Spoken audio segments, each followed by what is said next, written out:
In this turbulent 12 months, it has been turbulent, things have changed, there seems to be a lot of fear around the world, and in a way, advertising was based on fear, the fear of getting fat, adverts out there to make yourself thinner, to make yourself fitter, adverts for creams and potions to make yourself look younger. So we kind of took that on board and we thought, how should we open today's festival? Well, we've got someone who's from outside of the industry. She's very different. She's come all the way from Venezuela, so it's a real global touch to start the day with. And she's going to talk about fears and how you use those fears and create business success. She's also going to do something that I don't think we've done for the first session here at Global in the 11 years. I know I like to get you interacting, so you're going to be interacting from the first moments. I can hear a few sighs, but don't you worry, it's fun interaction. So without further ado, please welcome to the stage Festival Media Global 2017's opening keynote speaker, Michelle Pola. Let's give it up. Come on. I want you to go back to your earliest memory of fear. Can you remember a fear that you had when you were just a kid? I want to hear some of those. I'm sure someone had a fear when they were kids, right? Darkness, no one had fears. Spiders, yeah. My earliest memory of fear goes all the way back to when I was 3 years old. I still remember how terrified I was to walk down the aisle, not as a bride, but as the flower girl, of course. You would assume that a 3-year-old girl would be delighted to wear a big white puffy dress, just like the bride, and throw petals in the air, right? Well, not me. I was afraid to walk by myself and not be able to find my mom at the end of the road. At the age of 7, my parents had a hunch that my shyness was not necessarily emotional, so they took me to the doctor and they found out that I had sight problems. I couldn't see from afar. And for that reason, I was so terrified to leave my mom's side at weddings, birthday parties, you name it. My comfort zone was defined by a 10-foot radius circle that surrounded my mom or my dad.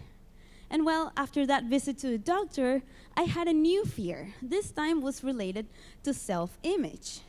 Turns out that glasses were not particularly in style between 7-year-old girls, at least not back then. Maybe it's trendy now, I'm not sure.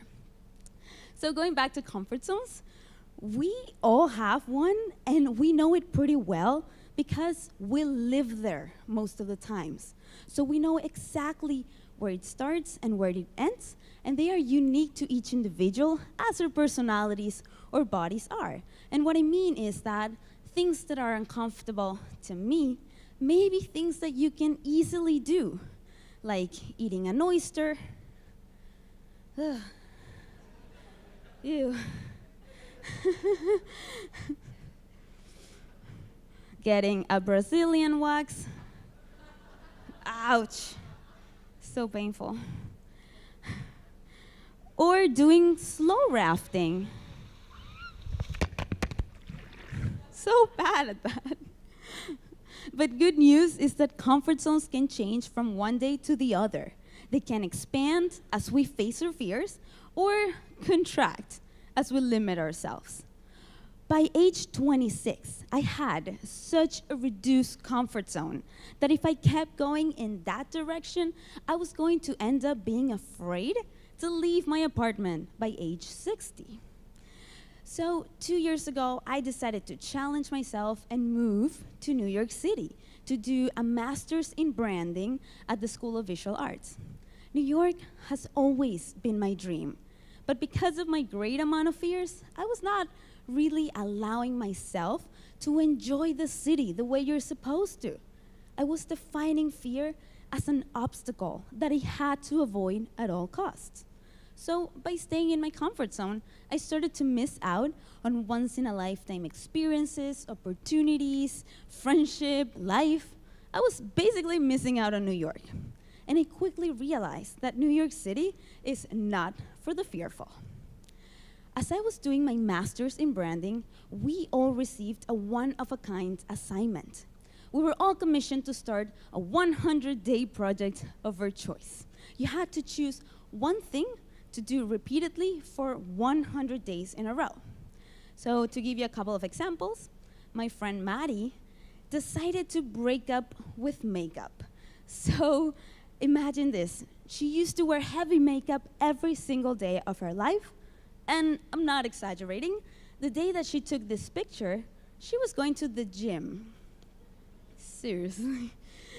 So for 100 days, she stopped wearing makeup, and not only that, but she started to take good care of her skin. And this was the result, which was pretty amazing to see live. My friend Kyle did 100 inventions. So every day he would sketch a prototype of something that could make his life easier and the world a better place. And I decided to become a braver person. So I faced 100 fears in 100 days, but uploading the videos to YouTube, that was a whole fear by itself. Every single day in my life felt like that. Horror movie. Picture this. One night, I decided I want to face my fear of singing in public. So I chose the one place where they had a real band, a real stage, and a real crowd. As I was going through their list of songs, I realized that the only song I knew from their entire list was Rolling in the Deep by Adele. Oh my God. So you can imagine how that went. I was about to die before they called my name into the stage. But I was out there and I was determined to face my fear. So, I went up there, grabbed my mic, started my song. And shortly after, I realized how bad of a singer I am. And turns out that I still need to go through the entire song. And those were the longest 3 minutes and 49 seconds of my entire existence. But as soon as the song was over, I could hear one person clapping and screaming my name. And you guessed it, my husband was there. Great. So if you thought that this was the scary part of the fear, this was just the easy part of this fear. The scary part comes when I have to go home, sit through my horrible footage, edit my video, and upload that thing to YouTube for absolutely everybody to see. But as I was editing the video, I thought to myself, you know what? This is actually not so bad.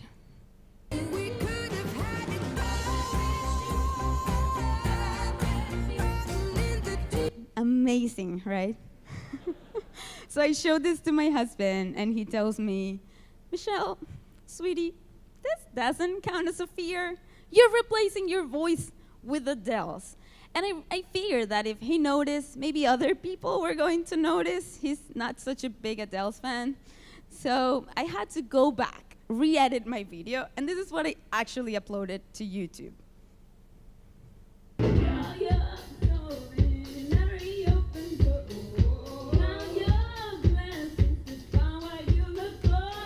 So embarrassing. Oh my God. So YouTube can be pretty intimidating, but it can also be a fascinating tool, right? Thanks to YouTube, my project got to resonate with millions, and it went viral. So picture this. One day I wake up, check my phone, and realize that every single website is sharing my story. And not only cool websites were sharing it, but also pretty cool celebrities.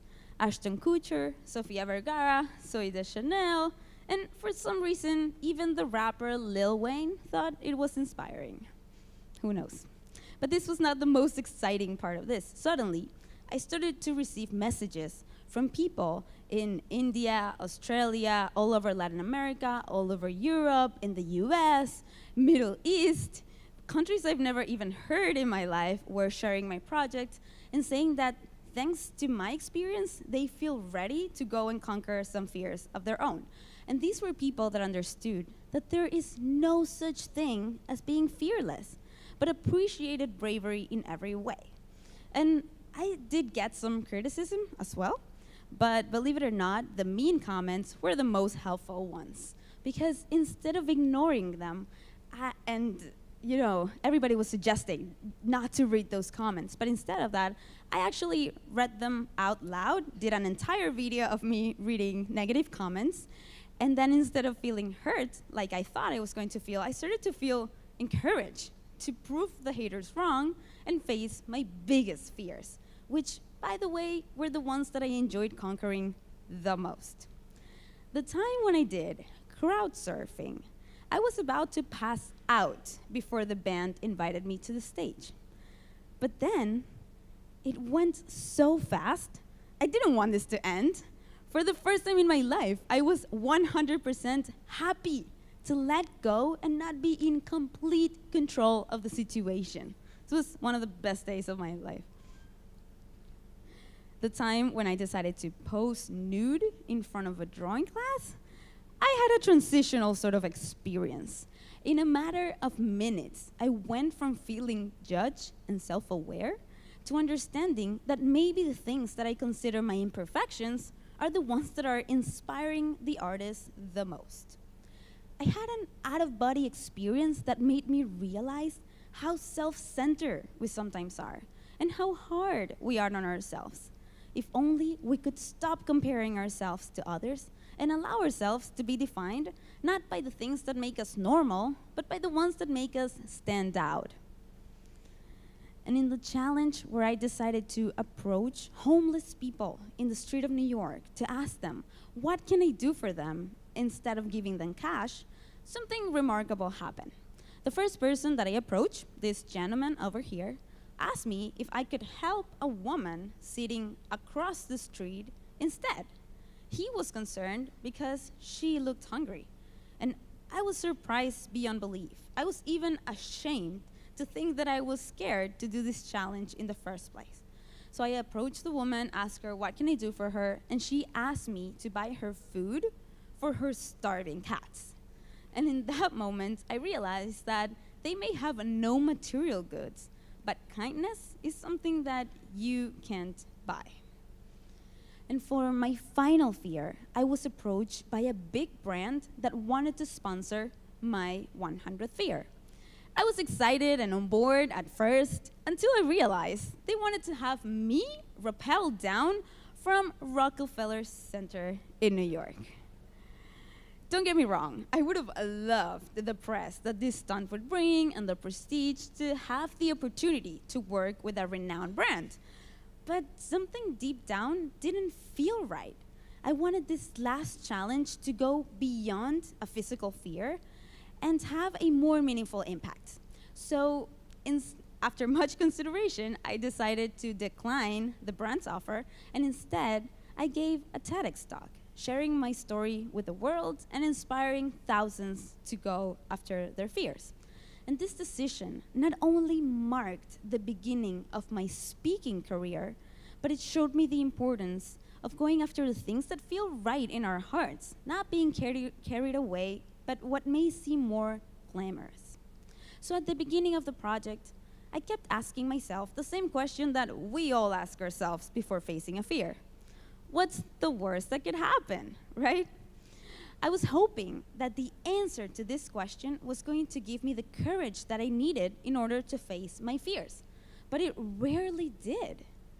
It was only when I decided to switch the question around and I asked myself, what's the best that could happen, that I started to see the possibilities that were hiding behind each of the fears.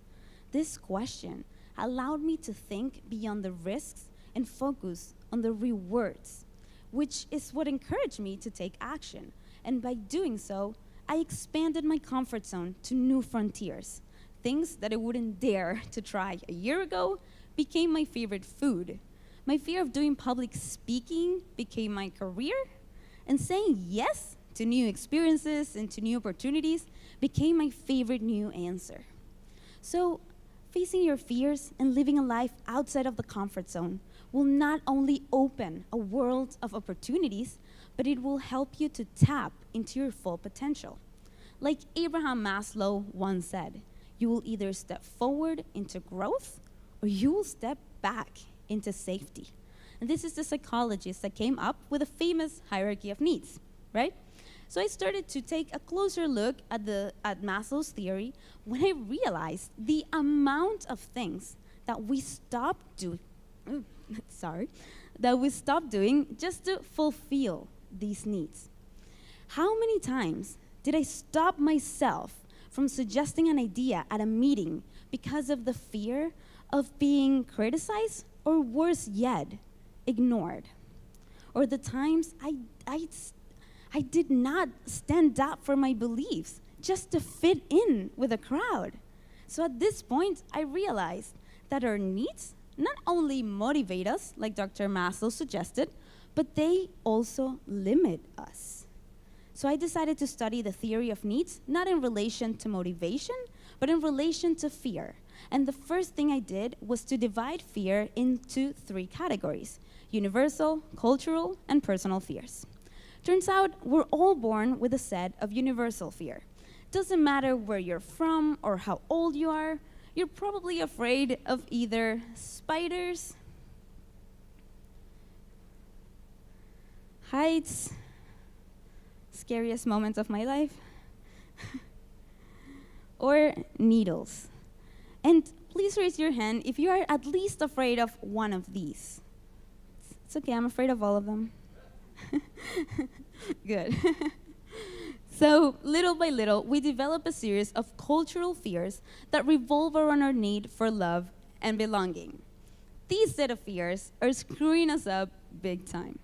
I want you to ask yourself, what would you do if you weren't afraid to disappoint others? Because only those who are willing to sacrifice the need to belong will differentiate themselves from the rest. Belonging can be amazing. It's what enables communities, friendship, team building. But if we're not careful, our need to belong may hurt our authenticity. And we live in a time where authenticity is the most valuable asset that you as a person or as a brand could have. Our personal fears are closely related to our self-esteem need. In order to feel good about ourselves, we limit our growth. We hold ourselves back from taking risks, from trying new things, or venturing into the unknown. Because we know failing is a possibility, one that we don't want to be held accountable for. But after embracing this new lifestyle, where daring is now my first choice, I learned that the only time that I fail is the time that I fail to try. What I realized is that if I'm not failing, means that I'm not aiming high enough. So my 2017 resolution is to fail, or more like attempt to fail. And believe it or not, this has helped me so much already to make bolder decisions throughout the entire year.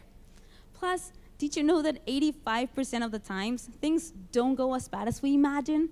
They may even go in the opposite direction and surprise us. Life will always give us choices. Some will take us back into safety, and some will take us forward into growth. The important thing here is to always identify which one is the growth option and choose that one, despite the fear that it may bring. In fact, that's the best way to tell them apart. The growth option is always the scarier one. So if you're thinking about that next move and you feel the fear, that just means you're on the right track. And what I learned from this entire experience is that the more uncomfortable we get, the greater the reward. It was only when I got really uncomfortable and decided to face all of my fears that I started to see real impact. It was halfway through my project that I realized that facing fears is contagious and that my actions were inspiring other people to go after their fears. Hey Michelle, my name is Marcin and I'm from Poland, and I faced the fear of writing to a girl with whom I haven't spoken to for a very long time. I faced my fear of birds, rejection, sharks, skydiving, zip lining, cliff diving, to get this pixie haircut, dance like nobody's watching, traveling solo. I decided I wanted to do something more meaningful.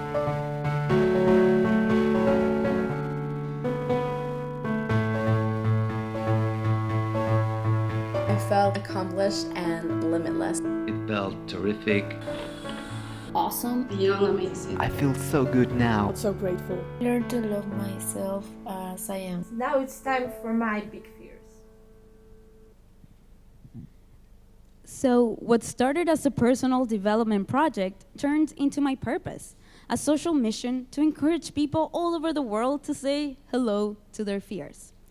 Through a mix of live events, user-generated content, video series, daily inspirational posts, and podcast interviews, among other things, we're now creating a movement to make the world a braver place. And am I afraid to fail by doing all of this? You bet I am. But I am 100% more terrified of not even trying at all. They say doubt kills more dreams than failure ever will. And now people ask me if, after facing so many fears, if I'm still afraid of things. And quite honestly, I'm still pretty much afraid of the world. The difference is that now, instead of perceiving every fear as an obstacle, I choose to see it as an opportunity. An opportunity that can lead us to uncover our next big thing. And that is the best that could happen. Thank you all so much for this opportunity today, and I hope you enjoyed it. Wow. Fabulous. Fantastic, Michelle. Wonderful. What a great start to the day. Surely now you're going to face your biggest fear this morning. Who's going to be the first person to ask a question? Who is out of their comfort zone and ready to face their fears? Yes, we have a question here. There is a microphone running to you right now, as long as he or she doesn't trip with it. Just here. Here we go. You said one of the stats that you shared in your slides was that 85% of fear-facing leads to growth. Yeah. Can you tell us about some of the 15% that didn't? Oh, well, I think that it's on the little things that we do every single day. So for example, in my case, every time that I come here on stage and I speak, I try something new, something I've never tried, and sometimes it works, sometimes it doesn't. You can't even tell the times that I try something, no one laughed, and I'm like, all right, failure right there. Normally, things go right, and in my project, from the 100 fears that I faced, I can tell you that only one went as bad as I had it in my head. All the other ones were like, that wasn't that bad. Probably the next one will be the worst ever. And then I went on and it wasn't that bad. Just one, so out of 100. So I think I do believe in that probability, so I'm more open to take the risk. And then if it fails, at least we'll learn something from it. Because what I feel is that if you try and you fail, at least you know something that the other person that didn't even try don't know. So now you're even ahead of other people. So I hope that answers your question. That's good. And before we get to the next question, those of you standing in the corner, please make yourself welcome. Come here, face some fears. Come and sit in this front row here. Yes. There are plenty of seats. And for the rest of you, we're all a lovely community here. If you have a spare seat to you, move along slightly so that people can get into the end of the row. That would be wonderful. Thank you, people. Okay, while we do that, and while these people face their fears of sitting in the front row, do we have any more questions for Michelle? Yes, we have another one just here. Where's our... So I need my glasses. I can't see further than about 5 rows. Here we go. Did you find out anything about age and how it relates to fear? So for little kids, what did you find out about how they look at that? So what I've been learning so far is that the older we get, the more afraid we become. So one example I didn't show here, but normally I show, is skiing. When we're kids, we love to ski. We put on the skis, we just go down the hill without a problem. But then little by little, we get scared every time more from doing that action. So what we've been seeing is that yes, age has a role in it, because when we're born, we really don't know fear. We start to develop these universal fears when we're very, very little, because we realize that if we run too fast, we may hit a wall. All these things just is a matter of survival. But then all the social and the personal fears we develop as we grow, little by little. So definitely age plays a big role in this, and I think that I'm not a parent yet, but I'm learning a lot before I become a parent about how to raise courageous kids. Because in my case, my mom was pretty fearful, And she constantly showed that fear was okay and that was normal. So I grew up in a house where it was fine to say, I don't want to do that, I'm too scared. And it was just by doing what my mom was doing. So now I want to see how can we reverse that, how can I teach my kids to be courageous, mostly by showing them that I am doing those actions that they are scared to do. But thank you for that question, it's a really good one. Is there any more questions out in the audience? Oh yeah, this is good. We've got 2 more here. Okay, well, we'll go left first, then we'll come this side. We've got a microphone just coming, there you go. Hi. Did you change your fears throughout the 100 days, or you planned them in advance and just went one by one? So it was really hard to come up with a list of 100 things to do, even though I thought it was going to be really easy, because I have been avoiding fear for the longest time. So I was like, oh, piece of cake, write 100 of them.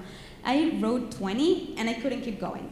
So at that point, I thought, let's do some crowdsourcing. So I went to Facebook, which was a great idea at the time, because I asked my 1,000 friends that I have there if they can suggest some fears, and the ones that I could identify with them, I would write into my list and I will give them credit. And this not only helped me build a list of fears and take my list from 20 things to 60 things in like a day, which was awesome, but it helped me build like a network of supporters around my project. Because now, since I announced it beforehand, people were already very interested in following the project, and they felt part of it. They were like, oh, we were witnessing this before it even happened, or they suggested a fear that I did, and I was giving them credit. So that really helped. And then when the project went viral, which I was not expecting, I had my email at the end of the list. So I had the list public with the 60 things, and at the end saying, if you want to suggest a fear, please email me. I received 10,000 emails in one day of people suggesting lists and lists of things, which was awesome. And then after every fear that I faced, I emailed back each one of those people that suggested, like, let's say karaoke, saying, hey, thank you for your recommendation, here it is. And I think that really helped build a community around the project. They all felt very part of this, even though it was very personal for me. But yeah, great question, thank you. And we had another question just here in this second row, and one there. I've got you next. Second row here, if we've got a microphone, guys. We are coming. While we do that very quickly, I'm going to ask, what was the weirdest fear that you got asked to do from the 10,000 you got? Okay. That you could, have an answer. No one asked that question, weirdest fear, I like it. So my weirdest fear was, I enrolled in body painting day, right, which is you can enroll yourself as a painter or as a model to pose, like, not pose, but like become a canvas. So your body becomes a canvas. But there's a lot of press going on, so my husband was like, you're not becoming a canvas for someone else's, to paint on you. But I enrolled as a painter. So my model was a 70-something-year-old guy. He got completely naked in the street with other people, and then I had to paint his entire body. Right. And I did it in front of my husband, my brother, and my in-laws, which were visiting at the time. So it was pretty awkward. You can find that video on my YouTube channel. It's my favorite video. I'll check that out and at now lunchtime. we're Facebook friends, me and the guy. Oh, really? Yeah, he's such a good supporter. Any more paintings on the way? Oh. Okay, we had the second question here. In our companies, we have a culture of fear. Yeah. You talk about what happens in companies when people don't talk in meetings because they are scared of sharing because they are scared of not being accepted or whatever. How do we work in our companies with our people, with our teams, to help that fear, to create innovation, getting away from the fear? Because most of our people don't talk because they are fear. Yeah. How do you work with companies? How do you do it? How do you manage? So I think it's really important that if you're a leader of a team, that you encourage people to say the things that are maybe not expected, to bring their authentic self into the table and understand that you hired them or you want them in your team for a reason. And maybe if you explain to that person because sometimes people don't even know what makes them special, what makes them different. So as managers, I think it would be great to let everyone in your team know what is so special about that person? Why do you have him or her on your team? And then ask that person to bring whatever is so special about them into the table without fear of failure or rejection. And also when they do it, it's really important about like the way that we respond to their ideas. Even if you don't think it's a good idea, then maybe find a way to craft that or build that idea with the person, so they all feel like their suggestion was took into account. So I think there's a lot that we can do to incentivize our teams to bring their authentic self into the table. For example, I can share something that happened to me. I was, as a speaker, I was at a conference, and the speaker that went right before me was an amazing speaker. She has an amazing corporate background. She's a vice chairman at Morgan Stanley, so she's like the best speaker you could think of. And the entire time, I was comparing myself to her, thinking that I'm not good enough, and that if I'm not her, then I won't be appreciated. And then it was my time to speak. I did the best that I could, but I was very insecure about what I was doing. And at the end of the day, so many people approached me to tell me that I was the highlight of the day for them because I was perceived as a real person they could identify themselves with. And in that moment, I understood, what is it about me that makes me authentic and that makes me relatable to others? When I understood that, then I'm able to own it and become who I am and not try to become someone else. So I think that's also what happens at companies. We're trying to become someone else. We want to be as intelligent as that person, as funny as that person. But we just have to own what makes us different. So hopefully that answers your question. Okay. Thank you. And we have two more over here. This is good. This is the best audience so far in the 4 years I've been doing this. This is brilliant. Yes. We haven't had this many questions in the first session. Great. And none of them are planted. Thanks, Michelle. I just wanted to ask you, do you think a degree of fear is healthy? I mean by that, do you think it's dangerous not to feel fear? Yes, I'm actually pretty against the concept of fearlessness. I don't believe there is absolute fearlessness. And I recently actually published a video about, have you heard of the fearless girl standing in New York City in front of the ball like this? Well, it's this little girl they put in Wall Street standing like this, and they called her the fearless girl. And I did an entire video on how I don't believe we should encourage anyone, not girls or boys, to be fearless. Because fear is healthy, and it's an emotion. We have only 6 emotions. Why try to get rid of one of them, right? Fear is really important to keep us safe and alive, and to also make us feel brave, because there is no bravery without fear. So I think we should encourage girls, boys, anyone, to understand that fear is an emotion, it's healthy, and we have to have the willingness to face our fears, but not get rid of them.